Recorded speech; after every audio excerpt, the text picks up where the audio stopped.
Hello everyone. आज हम लोग नीट के क्वेश्चन के लिए डिस्कस करेंगे। कल सीएसआईआर का हो गया था, तो ये आपका सीरीज तीसरा शुरू हुआ। पीवाईक्यू का सीरीज तीसरा शुरू हुआ। नीट, फिर आईआईटी जैम, ऐसे चलते रहेगा। फिर फोर्थ सीरीज आएगा। तो आज हम लोग नीट के लिए डिस्कस करेंगे, नीट और जेई, है ना। देखें किस तरह का क्वेश्चन पूछता है। ठीक है, और ये अभी भी जो है 22 का ही हम लोग डिस्कस कर रहे हैं। करेक्ट। तो पहला क्वेश्चन देखते हैं। चलिए, स्क्रीन पे आपके पास क्वेश्चन है। How many number of atoms are there in a cube based unit cell, है ना, having one atom on each corner and two atom on each body diagonal of cube, है ना।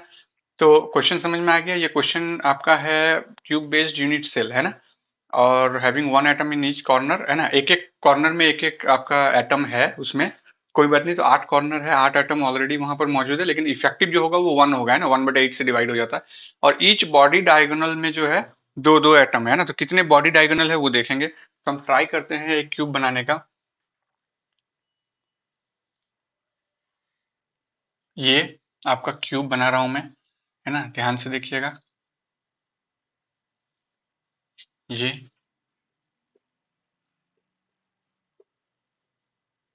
ठीक है।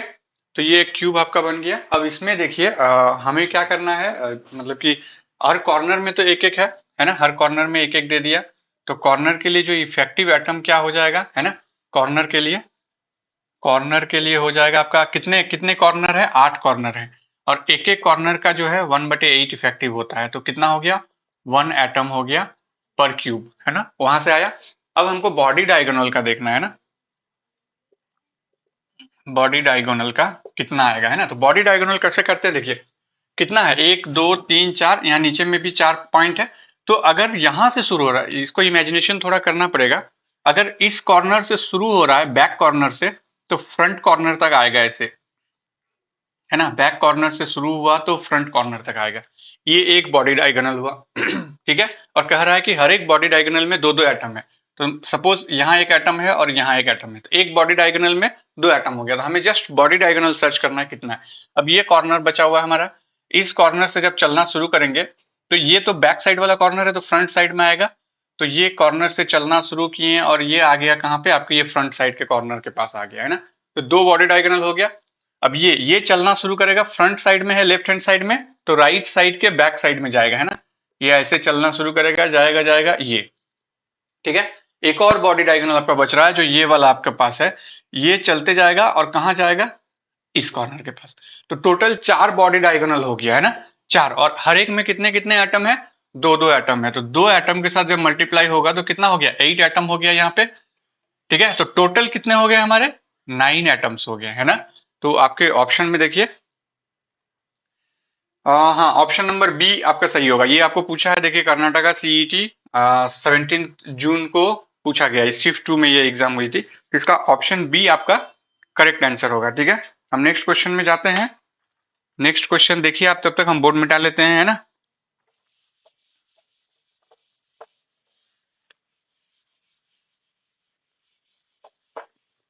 ठीक है। तो ये नेक्स्ट क्वेश्चन है, देखिए, मेटल एक्स, है ना, एक मेटल है जिसको एक्स कह रहे हैं हम लोग, crystallises in a body centred cubic, BCC cubic, है ना। तो body centred cubic structure and it's metallic radius दिया हुआ है, इसका आर दिया हुआ है 346.4 पिकोमीटर है। ठीक है। The length in picometer of the unit cell is, मतलब ए पूछ रहा है ना। आर दिया हुआ है ए, है ना, यूनिट सेल का पूछ रहा है, और ये बॉडी सेंटर्ड क्यूबिक है, बीसीसी टाइप का है। तो ये हमको निकालना होगा कि किस तरह से होता है। तो हम लोग इसको देखते हैं, है ना। तो ये आपका जो है 4r = √3a, ये बीसीसी के लिए होता है ये फॉर्मूला, जिसमें से आपको आर दिया हुआ है। आर कितना दिया हुआ है, 346.4 पिकोमीटर, है ना। कितना है, 346.4 पिकोमीटर। ए हमको निकालना है, वही कह रहा है, ए निकालने के लिए, है ना। तो निकल सकता है आराम से। तो बीसीसी के लिए ये फॉर्मूला होता है ना। तो ए निकालना है, तो ए को इधर रखिए और बाकी को इधर भेज दीजिए, 4r/√3।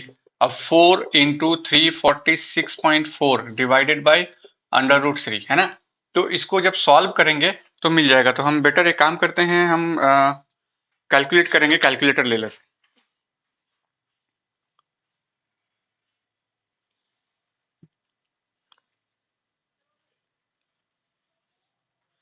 अभी तो हमारा कैलकुलेटर तो मोबाइल ही होता है ना आजकल, है ना। इसमें कैलकुलेटर ढूंढने दीजिए।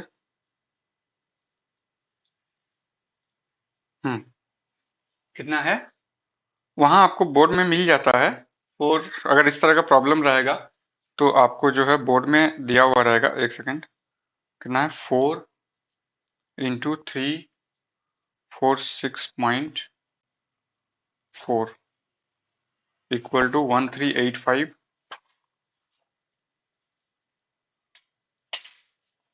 1385.6 डिवाइडेड बाई √3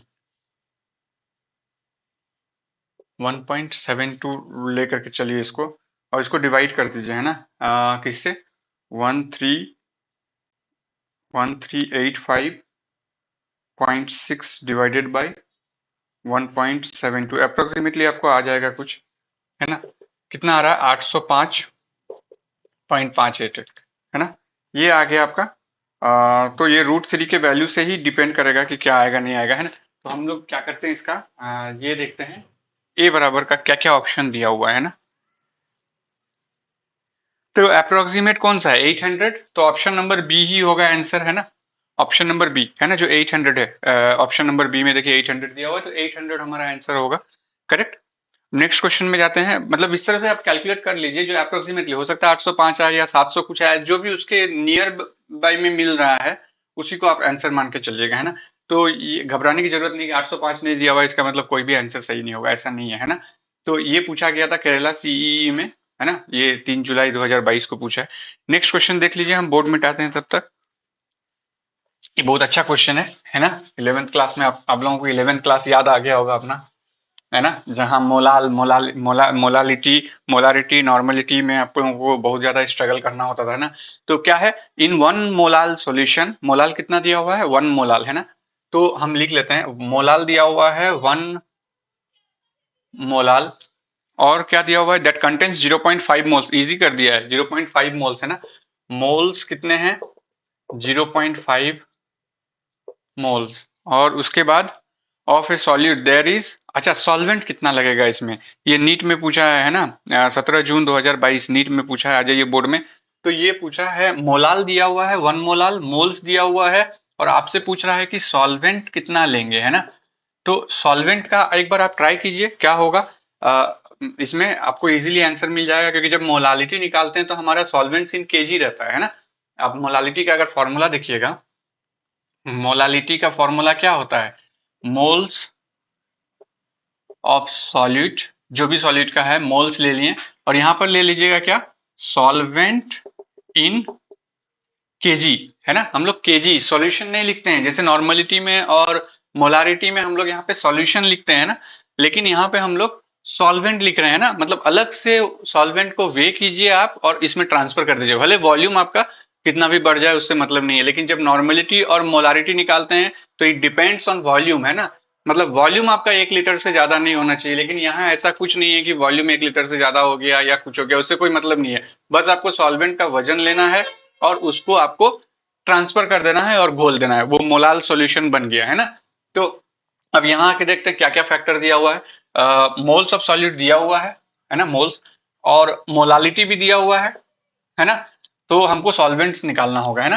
तो सॉल्वेंट्स इन केजी में अगर हम लोग निकालते हैं, उसके बाद फिर हम लोग देखेंगे आंसर जिस तरह उस तरह से बदल देंगे। सॉल्वेंट्स इन केजी में अगर है, ये क्रॉस मल्टीप्लाई हो जाएगा, है ना। तो क्या हो जाएगा, ये ऊपर जाएगा ये नीचे आ जाएगा, तो क्या आ गया? Moles of solute divided by molality. इसका मतलब मोल्स ऑफ सॉल्यूट हमारा कितना है, कहाँ गया? 0.5, और मोलालिटी कितना है? 1। तो इसका मतलब आ गया 0.5 केजी, है ना। तो 0.5 केजी अगर आंसर है हमारा, तो देखें ऑप्शन में क्या है। जैसा ऑप्शन में होगा, अगर ग्राम में होगा तो 500 ग्राम हो जाएगा। हाँ, ग्राम में दिया है तो 500 ग्राम ऑफ सॉल्वेंट होगा, है ना। एक देखिए 500 ml ऑफ सॉल्वेंट लिखा हुआ है, तो 500 ml आप सोचेंगे कि सॉल्वेंट है तो ग्राम में कैसे होगा, ml में होना चाहिए, बी मार दीजिएगा आप आंसर, है ना। लेकिन वो नहीं होगा, आपका आंसर क्या होगा? सी, ऑप्शन सी आपका सही आंसर होगा, जो 500 ग्राम दिया हुआ है ना।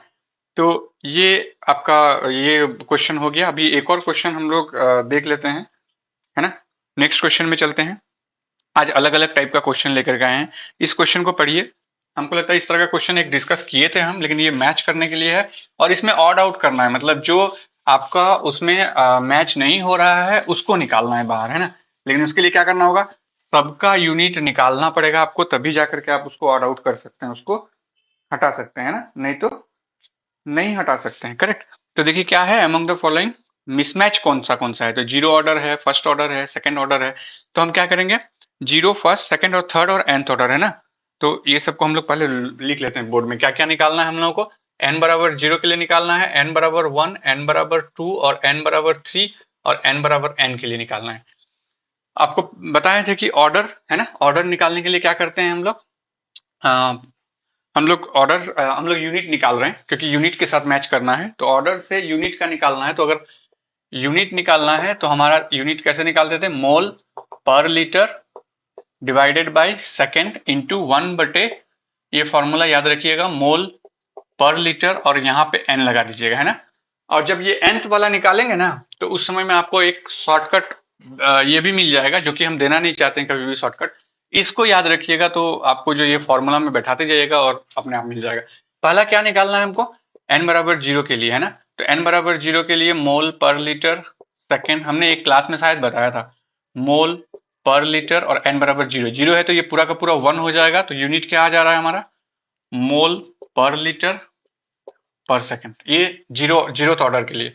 जब n बराबर वन रहेगा तो मोल पर लीटर सेकंड इंटू वन बटे मोल पर लीटर, और यहाँ वन, यहाँ पे वन रहेगा तो ये पूरा का पूरा वही रहेगा, तो मोल मोल पर लीटर कट गया, क्या आ गया, पर सेकंड।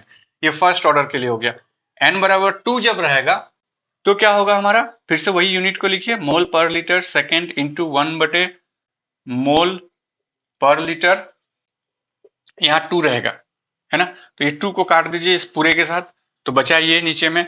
तो ये जब ऊपर जाएगा तो कैसे होगा, देखिए लीटर पहले आ जाएगा, फिर मोल इनवर्स, क्योंकि लीटर यहाँ पर इनवर्स पर लीटर है, ये आपका जो है ऊपर जाएगा तो ये लीटर हो जाएगा, और ये मोल इनवर्स है ना। ये नीचे मोल है तो ऊपर जाएगा तो मोल इनवर्स हो जाएगा, और ये सेकंड आपका मौजूद है तो पर सेकंड हो गया। तो ये हो गया आपका सेकंड के लिए।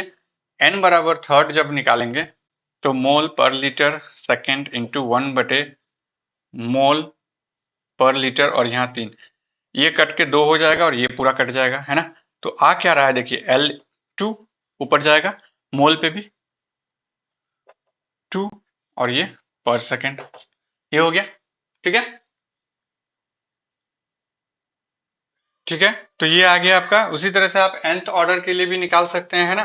तो nth ऑर्डर के लिए भी निकाल लीजिएगा तो एक जनरल फॉर्मूला की तरह बन जाएगा। और उसके बाद फिर अभी ऑप्शन में जाते हैं ना, क्या क्या दिया हुआ है। तो देखिए हमारे जीरो के लिए ये आया है, फर्स्ट ऑर्डर के लिए आया है, सेकंड ऑर्डर के लिए आया है, और थर्ड ऑर्डर के लिए ये आया है। ठीक है, और nth ऑर्डर के लिए भी जो है आप वहां से निकाल सकते हैं। तो जीरो ऑर्डर के लिए दिया हुआ है मोल पर लीटर पर टाइम, मोल पर लीटर पर टाइम, हाँ ये सही है, ये सही है। बी में क्या है, फर्स्ट ऑर्डर के लिए दिया है, फर्स्ट ऑर्डर के लिए तो हमारा पर सेकंड आ रहा था, इसका मतलब बी ऑड आउट हो गया, बी नहीं होगा। तो चारों ऑप्शन में जहां पर बी है वही सही आंसर होगा, है ना। तो यानी कि पहले से ही पता चल गया, ऑप्शन नंबर बी में ही आपका सही होगा। उसका सेकंड ऑर्डर का हाँ सही है, थर्ड ऑर्डर का भी आपका एल स्क्वायर L2 मोल पर टाइम, सेकंड ऑर्डर के लिए L2 नहीं होगा, L पर मोल पर सेकंड होगा, है ना। सॉरी, सेकंड ऑर्डर का नहीं, थर्ड ऑर्डर का अगर हम देखेंगे L2 पर मोल नहीं होगा, मोल -2 होगा, है ना। मतलब वहां पर टू लगेगा, पर मोल जो है वहां पर -2 लगेगा पर टाइम। तो थर्ड ऑर्डर डी आपका गलत है। nth ऑर्डर के लिए जो है आपका मोल वन माइनस एन, ठीक है, एल एन माइनस वन, हाँ ये भी ठीक है। तो आपका जो है आंसर ऑप्शन नंबर बी होगा, है ना, जो कि यही ऑड आउट है, मतलब ये आपका गलत दिख रहा है ना। ये पूछा था छत्तीसगढ़ पीईटी में आपका मई में 2022। ठीक है, तो ये हो गया आपका। और कोई क्वेश्चन है, हाँ एक और क्वेश्चन है आपका इलेक्ट्रोकेमिस्ट्री से, इस क्वेश्चन को कर लेते हैं। ठीक है, तब तक हम बोर्ड मिटा लेते हैं, आप क्वेश्चन देख लीजिए।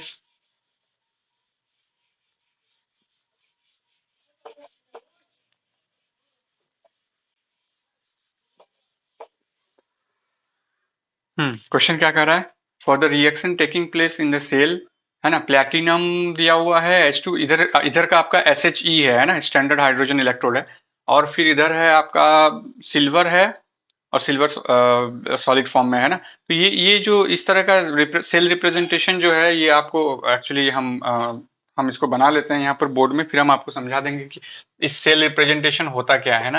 ये प्लेटिनम है, फिर H2 गैस है, और उसके बाद फिर H प्लस एक्वस। ओके, फिर जो डबल लाइन है वो सॉल्ट ब्रिज है, फिर आपके पास ये एक्वस सिल्वर एक्वस है, उसके बाद फिर सिल्वर सॉल्ट है ना। ये दिया हुआ है, ई पोटेंशियल दिया हुआ है आपको, ई सेल लिख लेता हूँ, ये भी काम आएगा हमको, है ना, क्योंकि कैलकुलेट करना है, ये एनएटी टाइप का है। कितना दिया है, प्लस 0.5332 वोल्ट है ना, ये दिया हुआ है। और वैल्यू निकालने के लिए कह रहा है ना, डेल्टा स्टैंडर्ड डेल जी, है ना, इसका पूछ रहा है किलो जूल पर मोल में। ठीक है, अब आ जाते हैं यहाँ पे। देखिए, ये स्टैंडर्ड सेल रिप्रेजेंटेशन है, इसमें आप देखेंगे ये जो है आपका, इधर आप देखिए क्या हो रहा है, H2 से H प्लस बन रहा है, मतलब यहाँ ऑक्सीडेशन हो रहा है, यहाँ पे क्या हो रहा है, रिडक्शन हो रहा है। तो इसको हम लोग कहते हैं ऑक्सीडेशन हाफ सेल, इसको हम लोग कहते हैं रिडक्शन हाफ सेल, है ना। वो रिडक्शन हाफ सेल हो रहा है और ये ऑक्सीडेशन हाफ सेल हो रहा है। ठीक है, और ये जो है आपका, मतलब इसमें जो है डबल लाइन है, मतलब यहाँ पर क्या है आपका, एक सॉल्ट ब्रिज लगा हुआ है ना, एक सॉल्ट ब्रिज लगा हुआ है। ठीक है, लेकिन इधर वाला जो है ये देख के ही लग रहा है SHE है, स्टैंडर्ड हाइड्रोजन इलेक्ट्रोड के साथ इसको कनेक्ट किया गया है। ठीक है, और सॉल्ट ब्रिज के साथ जुड़ा हुआ है। तो इसमें हमको क्या देखना होगा, ये निकालना है हमको, किसमें दिया है, किलो जूल पर मोल में हमको इसको निकालना होगा, इसका आंसर। ठीक है, क्वेश्चन देख लेते हैं, वही है। हाँ, किलो जूल पर मोल में हमको निकालना होगा इन नियरेस्ट इंटीजर। ये क्वेश्चन आपको पूछा है जेई मेन में पूछा है ना। तो यहाँ पर हमको जस्ट इसको तोड़ना होगा एनोड में और कैथोड में। ठीक है, तो एक बार हमको तो मिटाना ही पड़ेगा ये, है ना। ये वैल्यू को हम कहीं यहाँ लिख लेते हैं, प्लस 0.5332 वोल्ट, 5332 वोल्ट, है ना। ये जगह हमको चाहिए होगा ज़्यादा। ठीक है, अब हम क्या करेंगे, एट एनोड जो रिएक्शन हो रहा है वो लिखना होगा। एनोड में क्या हो रहा है हमारा, एनोड में हमारा ऑक्सीडेशन हो जा रहा है ना। तो H2 इससे जा रहा है हमारा, क्या हो रहा है, H प्लस, और एक इलेक्ट्रॉन निकल रहा है। ठीक है, ये एक्वस में जा रहा है, करेक्ट, ये एक इलेक्ट्रॉन निकल जा रहा है। तो इसको हम लोग कहते हैं ऑक्सीडेशन हाफ सेल, है ना, जहां पर हमारा क्या हो रहा है, ऑक्सीडेशन टेकिंग प्लेस कर रहा है। अब ये इलेक्ट्रॉन क्या कर रहा है, यहां से मूव होकर के इस पे आ रहा है, और इसको क्या कर रहा है, डिपोजिट कर रहा है। सिल्वर जो एक्वस फॉर्म में है उसको डिपोजिट कर रहा है किस पे, इलेक्ट्रोड पे, इसलिए यहाँ रिडक्शन हो रहा है ना। तो ये पार्ट कौन सा हो गया हमारा, कैथोड। तो एट कैथोड में क्या हो रहा है हमारा, कैथोड में क्या हो रहा है हमारा, सिल्वर सॉल्ट क्या कहते हैं, एक्वस फॉर्म में जो है उसको जो है वो, ये इलेक्ट्रॉन मिला उसको, तो ये क्या बना दिया हमारा, सिल्वर सॉलिड बना दिया। अब ओवरऑल रिएक्शन को जब देखेंगे हम, ये आ जाएगा हमारा। तो ओवरऑल रिएक्शन में आप क्या देख रहे हैं, n बराबर 1, सिर्फ एक ही इलेक्ट्रॉन ट्रांसफर हुआ है ना। तो जब n बराबर 1 है तो इसको हम लोग इस फॉर्मूला में डालेंगे। आपको निकालना क्या था, ये तो इसका फॉर्मूला है NF और E सेल, है ना। ये दिया हुआ है, ये मालूम है हमें, 96500 कूलम होता है, और ये n यहाँ से मिल गया, तो सारा वैल्यू बैठा दीजिए, -1 इंटू 96500, है ना, इंटू वो क्या है हमारा 0.5332, है ना। जितना आंसर आएगा वो आएगा आपका जूल में, फिर उसको हम लोग किलो जूल में बदलेंगे। तो इसको कैलकुलेट कर लेते हैं, वापस से इसको कैलकुलेट कर लेते हैं हम। ठीक है, क्या है, 96500 मल्टीप्लाई बाई 0.5332, ये आ रहा है आपका 51453.8 जूल पर मोल। अब इसको हमको क्या करना है, इसको हटा देते हैं साइड में। इसको हमको क्या करना है, किलो जूल में बदलना है, क्योंकि आंसर आपको किलो जूल में ये किया था। तो 3 पॉइंट आगे आ जाएगा, ये नॉर्मल सा है, 4-5 तक लेते हैं हम लोग, नियरेस्ट इंटीजर बोला है तो इतना ही लेते हैं, किलो जूल पर मोल। ये आपका आंसर होगा इस NAT टाइप का। ठीक है, तो ये यही पूछा था ना। हाँ, तो इतना किलो जूल पर मोल होगा जो आपका 51.45 किलो जूल पर मोल इसका आंसर होगा। ठीक है, तो ये नीट का सीरीज 3 आपका स्टार्ट हो गया है। अब कल जो है आप इंतजार कीजिए आईआईटी जैम का। ठीक है, और अगर पार्टिकुलरली आपको कॉन्सेप्ट वाइज अगर नीट का चाहिए, नीट एग्जाम के लिए, या कॉन्सेप्ट वाइज अगर आपको आईआईटी जैम के लिए चाहिए, या कॉन्सेप्ट वाइज किसी भी एग्जामिनेशन का चाहिए, तो आप हमको कमेंट में बताएं, हम उसी हिसाब से बनाएंगे। मुझे लग रहा है कि आप प्रीवियस ईयर क्वेश्चन ज़्यादा ढूंढते हैं इंटरनेट में, तो हम उसी को देना शुरू किए हैं। अदरवाइज अगर आपको लग रहा है कि कॉन्सेप्चुअल वाइज, मतलब यूनिट वाइज अगर आपको लग रहा है कि मुझे देना चाहिए एक एक कॉन्सेप्ट को, तो हम वैसे भी आपके लिए दे सकते हैं। ठीक है, तो आप बताइएगा कमेंट में जैसा भी आपको चाहिए होगा। ठीक है, so thank you very much.